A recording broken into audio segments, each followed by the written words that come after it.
বলদিয়ায় পরকীয়া প্রেমিকের সঙ্গে দেখা করতে এসে ধরা খেলেন যুবক, সালিশি ব্যবস্থায় মধ্যস্থতার চেষ্টা। সাউথ বাংলা নিউজের তথ্য ও ভিডিও চিত্রে দেখুন বিস্তারিত। সাথে আছি আমি কাউসার মাহমুদ।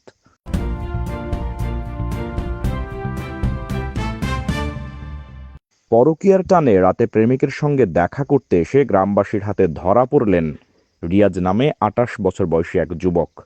পরকীয়া প্রেমিকের স্বামী রাসেলের অনুপস্থিতিতে প্রায় সময় রিয়াজের আসা যাওয়া চলছিল। স্থানীয় কয়েকজন যুবক ওই বাড়িতে আসা যাওয়া দেখে সন্দেহ হয়। ঘটনার দিন ওই প্রেমিকার স্বামী বাড়িতে না থাকার সুযোগে রিয়াজ প্রেমিকার বাসায় গেলে যুবকরা দেখে ফেলেন এবং হাতে নাতে ধরে ফেলেন। পরে স্থানীয় কয়েকজন নেতার মধ্যস্থতায় ঘটনাটি সমাধানের চেষ্টা চালানো হয়। উপস্থিত সালিশগণের সামনে রিয়াজ সবকিছু স্বীকার করে এবং সালিশরা রিয়াজকে ৬০,০০০ টাকা জরিমানা করে। রাসেলের স্ত্রীকে ২০,০০০ টাকা দেওয়ার কথা হলে মেয়ের পরিবার ওই টাকায় সম্মত না হয়ে সালিশির সিদ্ধান্ত না মেনে চলে যায়। শোনা যাচ্ছে এ বিষয়ে থানায় একটা অভিযোগ দেওয়া হয়েছিল। রিয়াজকে আটক করা যুবকদের মধ্যে নাম প্রকাশ না করার শর্তে এক যুবক জানান, রফিক, সেলিম মেম্বার, মঞ্জুরুলরা মিলে ওই সালিশ বৈঠক করেন এবং ছেলেকে ৬০,০০০ টাকা জরিমানা করে।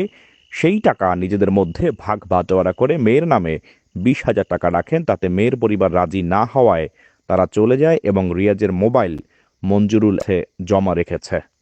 স্থানীয়রা জানান, রাসেলকে তার কাজের জন্য মাঝে মধ্যেই বাইরে থাকতে হয়। সেই সুযোগে রিয়াজ রাতে তার পরকীয়া প্রেমিকের সঙ্গে দেখা করতে আসেন। এ সময় স্থানীয়রা টের পেয়ে রিয়াজকে আটকে রাখে। এ বিষয়ে রফিকের সাথে কথা হলে তিনি বলেন, আমরা বিষয়টি সামাজিকভাবে মীমাংসা করতে চেয়েছিলাম। মেয়ে পক্ষ রাজি না হওয়ায় তার কোনো সমাধান হয়নি। তবে কোনো টাকা পয়সা লেনদেন হয়েছে এই কথাটি সঠিক নয়। এ বিষয়ে অন্য এক সালিশদার মঞ্জুরুল বলেন, আমরা সমাধানের জন্য বসেছিলাম, কিন্তু কোনো সমাধান হয়নি। আর রিয়াজের মোবাইল কার কাছে আমি তা জানি না।